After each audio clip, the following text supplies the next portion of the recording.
विश्वेशमिष्टदं वन्दे परिम्राट् चक्रवर्तिनं श्रीगुरुभ्यो नमः। हरिः ओम्।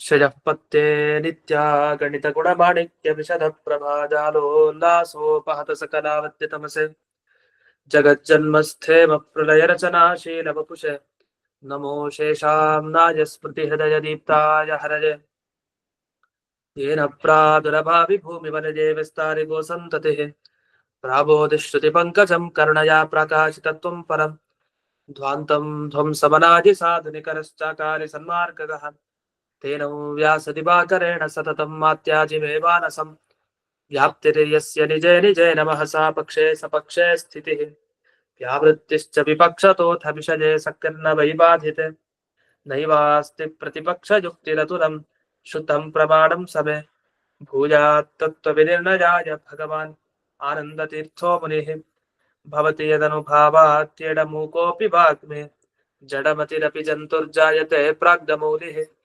सकलवचनचेतो देवता भारती सा मम वचसि धत्तां सन्निधिं मानसे च रमानिवासोचितवासभूमिः सन्न्यायरत्नावलिजन्मभूमिः वैराग्यभाग्यो मम पद्मनाभतीर्थामृताब्धिर्भवताद्विभूत्यै पदवाक्यप्रमाणज्ञान् प्रतिवादिमदच्छिदः श्रीमदक्षोभ्यतीर्थाख्यान् उपतिष्ठे गुरून् मम श्रीमदानन्दतीर्थार्य सन्मनः सरसे भुवि अनुव्याख्याननलिने चञ्चले कतिमे मनः न शब्दाब्धौ गाढाः न च निगमचर्चासु चतुराः न च न्याये प्रौढाः न च विदितवेद्यापि वयं परं श्रीमत्पूर्णप्रमदिगुरुकारुण्यसरणिं प्रपन्नामान्या स्मः किमपि च वदन्तोऽपि महताम् ॐ नारायणं निखिलपूर्णगुणैकदेहं निर्दोषमाप्यतममप्यखिलैः सुवाक्यैः अस्योद्भवादिदमशेषविशेषतोऽपि वन्द्यं सदा प्रियतमं मम सन्नमामि कुपिता हि पणच्छाया समीकृत्या परं सुखं सेवन्ते यत्पदं धीरास्तं भजे वल्लभं श्रियः। ಇದುವರೆಗೆ 108ನೇ ಸುಧಾಮೂಲ ಮುಕ್ತಾಯ ಆಯಿತು. ವ್ಯಾಖ್ಯಾನದ ವಿಷಯಗಳನ್ನೆಲ್ಲ ನಾವು ಕೇಳಿದೀವಿ.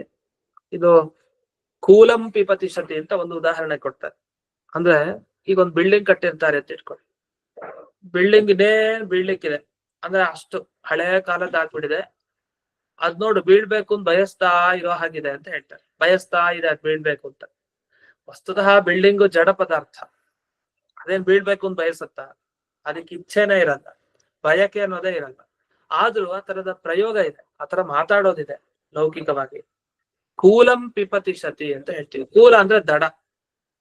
ಆ ದಡ ಬಿದ್ದೋಗೋ ತರ ಇದೆ ಅಂತ ಹೇಳ್ತಾರೆ. ಬಿದ್ದೋಗೋ ತರ ಇದೆ ಅಂತಂದ್ರೆ ತಾತ್ಪರ್ಯ ಬಿದ್ದೋಗೋದನ್ನ ಬಯಸ್ತಾ ಕೂತಿದೆ ನೋಡೋದು, ಬೀಳ್ಬೇಕು ಅಂತ ಅನ್ಕೊಳ್ತಾ ಇದೆ ಅಂತ. ಅಂದ್ರೆ ಆತರ ವ್ಯವಹಾರ ಮಾಡೋದಿದೆ. ಜಡವನ್ನ ನೋಡಿ ಚೇತನದ ಧರ್ಮಗಳನ್ನ ಆರೋಪ ಮಾಡಿ ಮಾತಾಡೋದಿದೆ. ಜಡದ ಧರ್ಮ ಇಚ್ಛೆ ಅಲ್ಲ, ಆದ್ರೂ ಅದು ಇಚ್ಛೆ ಪಡ್ತಾ ಇದೆ ನೋಡು ಅನ್ನೋ ತರ ಮಾತಾಡೋದಿದೆ. ಅದನ್ನ ಇಲ್ಲಿ ಉದಾಹರಣೆಯಾಗಿ ಕೊಟ್ರು. ಅಷ್ಟೇ ಅಲ್ಲ, ಇಲ್ಲಿ ಮಹ್ಯಂ ಮನ್ನಿಮಿತ್ತ, ಮಹ್ಯಂ ಅನ್ನೋದಕ್ಕೆ ಮನ್ನಿಮಿತ್ತಂ ಅಂತ ಅರ್ಥ ಮಾಡಿದ್ದಾರೆ. ಅದು ಇಲ್ಲಿ ಬಂತು. ನಾನು ಆಗ್ಲೇ ಅವತ್ತು ಹೇಳ್ದೆ, ಮಮ ಪಿತಾ ಮಹ್ಯಂ ಅಂತ. ಮಮ ಪಿತ, ನನ್ನ ತಂದೆ ನನ್ನ ನಿಮಿತ್ತದಿಂದಾಗಿ ನಿನ್ನನ್ನ ನಿಂದನೆ ಮಾಡಿದ ಅಂತ ಅಲ್ಲಿ ಪ್ರಹ್ಲಾದ ರಾಜ ತಾನು ನರಸಿಂಹದೇವರ ಹತ್ರ ಹೇಳ್ತಾ ಇರೋದು. ಯತ್ ಅನಿಂದತ್ ಪಿತಾಮಹ್ಯಂ, ಯದನಿಂದತ್ ಪಿತಾಮಹ್ಯಂ ಅಂತ ಇದೆ. ಅಲ್ಲಿ ಮಹ್ಯಂ ಅನ್ನೋದಕ್ಕೆ ಮಮ ಅಂತ ಅರ್ಥ ಮಾಡಿದ್ದಾರೆ. ಅಂದ್ರೆ ಮಮ ಮಹ್ಯಂ ಎಲ್ಲ ಒಂದೇ ಅರ್ಥ ಅಂತ. ವಾಸ್ತವಿಕವಾಗಿ ಬೇರೆ ಇದೆ. ಮಮ ಅಂದ್ರೆ ನನಗೆ ಅಂತ, ಅದು ಷಷ್ಠಿ. ಮಹ್ಯಂ ಅಂದ್ರೆ ಅದು ಬೇರೆ ವಿಭಕ್ತಿ ಆಯ್ತು. ಯಾಕೆ ಹೀಗೆ ಅರ್ಥ ಮಾಡಿದ್ರು ಅಂತ ಅದು ಒಂದು ವಿಚಾರ ಇದೆ. ಅದನ್ನ ಗೀತಾ ಭಾಷ್ಯ ಟೀಕೆಯಲ್ಲೆಲ್ಲ ವಿವರಿಸಿದ್ದಾರೆ ಅಂತ ಇಲ್ಲಿ ಬರೀತಾರೆ. ಅದು ಪೂರ್ತಿ ವ್ಯಾಕರಣದ ವಿಚಾರ, ಅದರಿಂದ ಅದಕ್ಕೆ ಹೋಗಲ್ಲ. ಮತ್ತೆ ಇನ್ನೊಂದು ಸಂದರ್ಭ ಬಂದಾಗ ಅದನ್ನ ನೋಡೋಣ.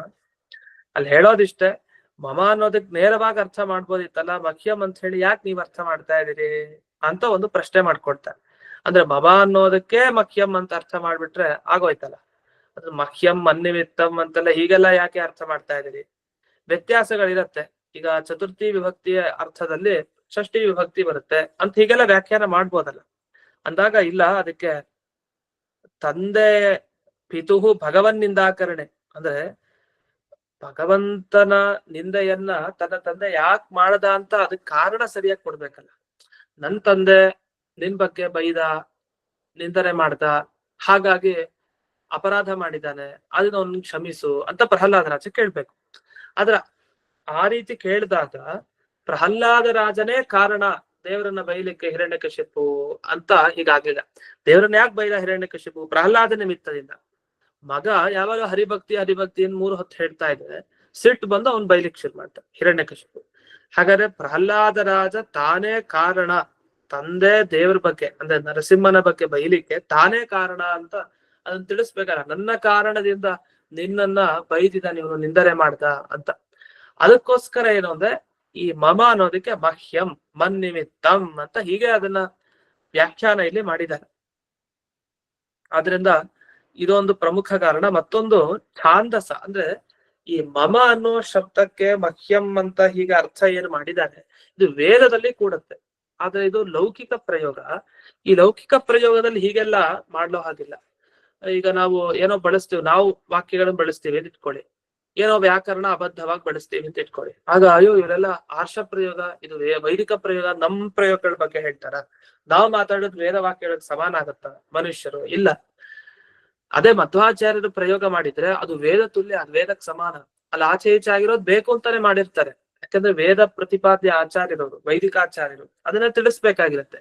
ವೇದವ್ಯಾಸರು ಏನೋ ಒಂದು ತಪ್ಪ್ರಯೋಗ ಮಾಡಿದ್ರೆ ನಾವ್ ಹೇಳಿ ಅವ್ರು ವ್ಯಾಕರಣ ಗೊತ್ತಿಲ್ಲ ವೇದವ್ಯಾಸರಿಗೆ ಅಂದ್ರೆ ನಮ್ಮೂರ್ ಕಥನ. ವೇದವ್ಯಾಸರಿಗೆ ವ್ಯಾಕರಣ ಗೊತ್ತಿಲ್ಲ ಅಂತ ಯಾಕೆ ಹೇಳಿ? ಸಾಕ್ಷಾತ್ ಭಗವಂತ ವೇದವ್ಯಾಸರು, ಅವರಿಂದಲೇ ಎಲ್ಲಾ ಜಗತ್ತಿನಲ್ಲಿ ಬಂದಿರೋದು. ಅಂದ್ಮೇಲೆ ಅವನು ಬದಲಾಯಿಸ್ತಾನೆ ಹಾಗಲ್ಲ. ಅದೇನೋ ಒಂದು ಉದ್ದೇಶ ಇರುತ್ತೆ ಆ ರೀತಿ ಪ್ರಯೋಗ ಮಾಡ್ಲಿಕ್ಕೆ, ಆ ತರ ವಾಕ್ಯವನ್ನ ಹೇಳಲಿಕ್ಕೆ, ಪದಗಳನ್ನ ಹೇಳಿ ಕಾರಣ ಬೇರೆ ಇರುತ್ತೆ. ಆದ್ರಿಂದ ಈ ಅಲ್ಲೆಲ್ಲ ನಾವೇನ್ ಹೇಳ್ಬೇಕು, ಅದು ಋಷಿಗಳ ಪ್ರಯೋಗ ಆದ್ರಿಂದ ಬೇರೆ, ಅದನ್ನೆಲ್ಲ ವ್ಯಾಕರಣ ಅಪ್ಲೈ ಅಲ್ಲಿ ಹೋಗಿ ಮಾಡ್ಬೇಡಿ ಅಂತ ಹೇಳ್ಬೇಕು. ಅದು ಆರ್ಷ ಪ್ರಯೋಗ ಅಂತ ಹೇಳ್ತಾರೆ. ಅಂತಹ ಪ್ರಯೋಗಗಳಿಗೆ ವ್ಯಾಕರಣದ ನಿಯಮಗಳನ್ನು ಹುಡ್ಕೊಂಡು ಹೋಗೋ ಅವಶ್ಯಕತೆ ಇರಲ್ಲ. ಅದ್ ಪ್ರಯೋಗ ಮಾಡಿದವ್ರು ವೇದವ್ಯಾಸರು, ಪ್ರಯೋಗ ಮಾಡಿದವ್ರು ಮಧ್ವಾಚಾರ್ಯ, ಮುಗ್ದೋಯ್ತಲ್ಲೇ. ಆದ್ರೂ ಇವ್ರು ಬೇರೆಯವರ ಸಂತೋಷಕ್ಕೆ ಕುಹಕಿಗಳು ಕೆಲವರು ಆಕ್ಷೇಪ ಮಾಡ್ತಾರೆ, ಅದಕ್ಕೆ ಸಂತೋಷಕ್ಕೆ ಆಯ್ತು ಇರ್ಲಿ ಅಂತ ಅದನ್ನು ಸಮರ್ಥನೆ ಮಾಡಿ ತೋರಿಸಿದ್ದಾರೆ ಅಷ್ಟೇ. ಇಲ್ಲಾಂದ್ರೆ ಇಷ್ಟೊಂದ್ ದೊಡ್ಡ ಶಾಸ್ತ್ರಗಳು ಬರೆಯೋರ್ಗೆ, ಇಂಥ ದಾರ್ಶನಿಕರಿಗೆ ಅಜ್ಞಾನ ಇದೆ ಅಂದ್ರೆ, ಏನೋ ಗೊತ್ತಿಲ್ಲ ಅಂದ್ರೆ ಎಂಥ ಅಪರಾಧ ಆಗುತ್ತೆ. ಅದರಿಂದ ಅದು ಯಾವ್ದು ಅಲ್ಲ ಅಂತ ಹೀಗೆ ಗೀತಾಭಾಷ್ಯ ಟೀಕೆಯಲ್ಲಿ ವ್ಯಾಖ್ಯಾನ ಮಾಡಿದ್ದಾರೆ. ಗೀತಾಭಾಷ್ಯ ಟೀಕೆ ಅಂದ್ರೆ ಯಾರ್ ಟೀಕೆ? ಅದು ಜಯತೀರ್ಥರ ಟೀಕೆನೆ. ಗೀತಾಭಾಷ್ಯ ಟೀಕಾ ಬರೆದಿ ಜಯತೀರ್ಥರೇ. ಹಾಗಾದ್ರೆ ಸುಧಾದಲ್ಲಿ ಹೀಗೆ ಅರ್ಥ ಬರೆದಿದ್ದಾರೆ, ಅಲ್ಲಿ ಗೀತಾಭಾಷ್ಯ ಟೀಕೆಯಲ್ಲಿ ಹೀಗೆ ಬರ್ದಿದ್ದಾರೆ. ಪ್ರಮೇಯ ದೀಪಿಕಾದಲ್ಲಿ ಇದು ಹೇಗ್ ಸರಿ ಅನ್ನೋ ತರ ಚರ್ಚೆ ಮಾಡಿಕೊಂಡು, ಇಲ್ಲ ವಸ್ತುತಃ ಸ್ವಯಂ ಜಯತೀರ್ಥರೇ ಅಲ್ಲಿ ವ್ಯಾಖ್ಯಾನ ಮಾಡಿದ್ದಾರೆ, ಇಲ್ಲ ಅಂತಿಲ್ಲ.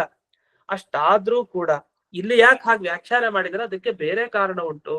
ಏನ್ ಬೇರೆ ಕಾರಣ ಉಂಟು ಅಂದ್ರೆ, ನನ್ನ ಕಾರಣದಿಂದ ದೇವರೇ ನಿನ್ನನ್ನ ನನ್ನ ತಂದೆ ಹಿರಣ್ಯಕಶಿಪು ಬೈದ, ನನ್ನ ಕಾರಣದಿಂದ ಅಂತ ಆ ಅಂಶ ಸಿಗ್ಲಿಕ್ಕೋಸ್ಕರ ಹೀಗೆ ಮಮ ಅನ್ನೋದಕ್ಕೆ ಮಹ್ಯಂ ಮನ್ನಿಮಿತ್ತಂ ಅಂತ ಇಲ್ಲಿ ಜಯತೀರ್ಥ ವ್ಯಾಖ್ಯಾನ ಮಾಡಿದ್ದು ಅಂತ. ಅಂದ್ರೆ ಎಷ್ಟು ಸೂಕ್ಷ್ಮ.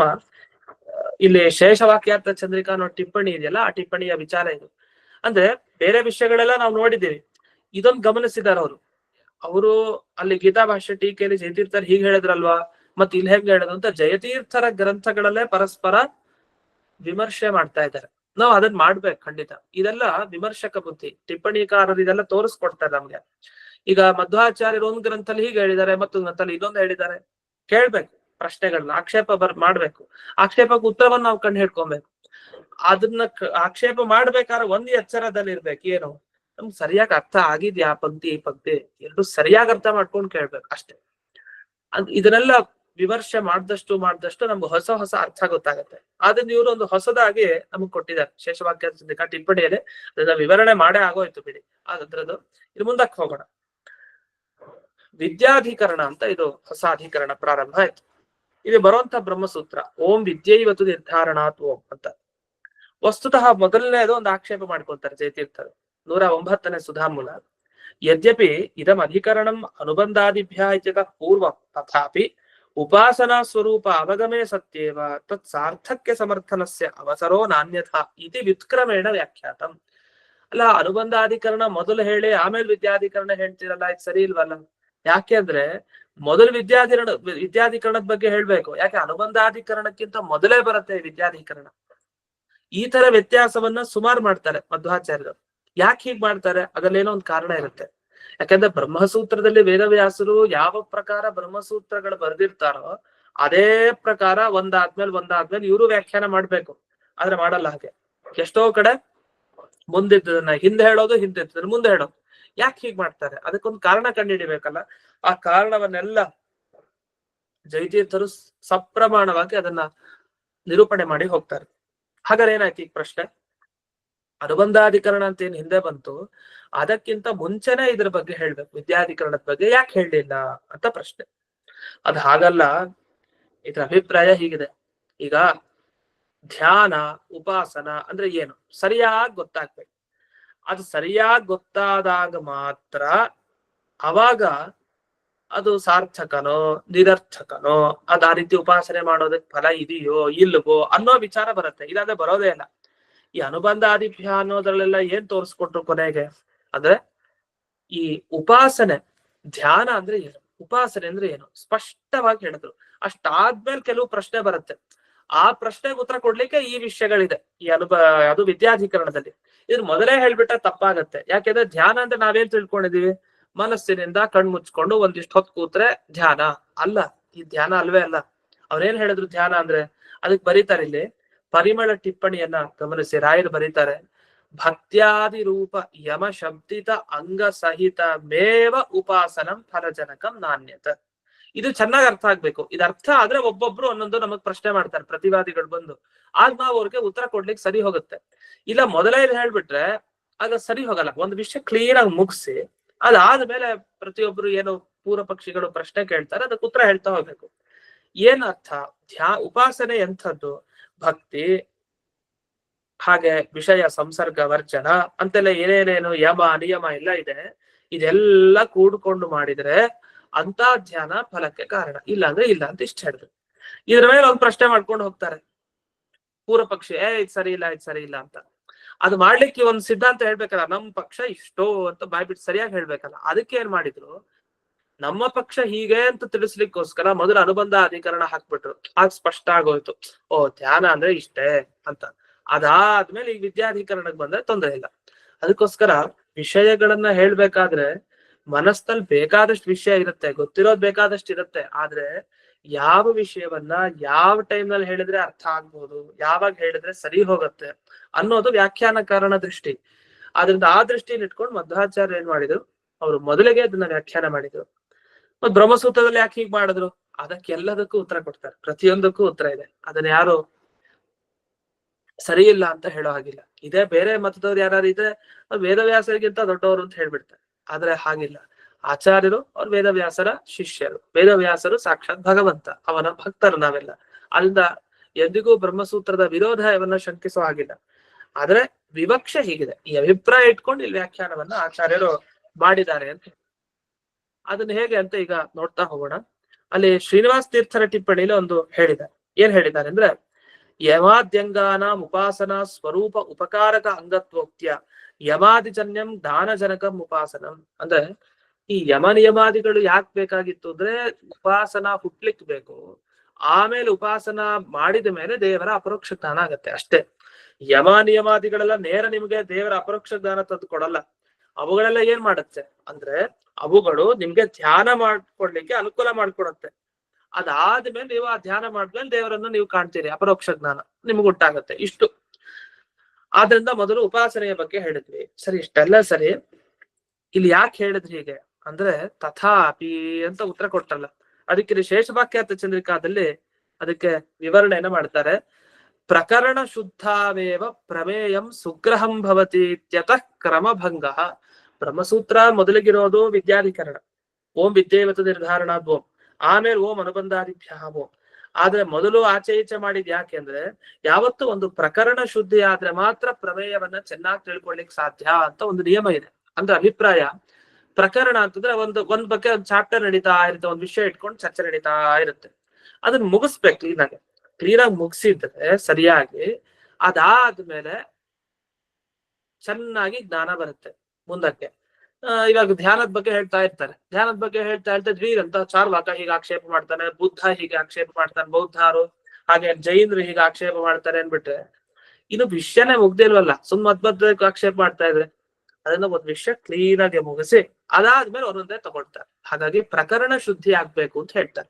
ಅಂದ್ರೆ ಒಂದು ವಿಷಯ ಶುರು ಮಾಡಿದ್ರೆ ಪೂರ್ತಿ ಆಗ್ಬೇಕು ಅಂತ.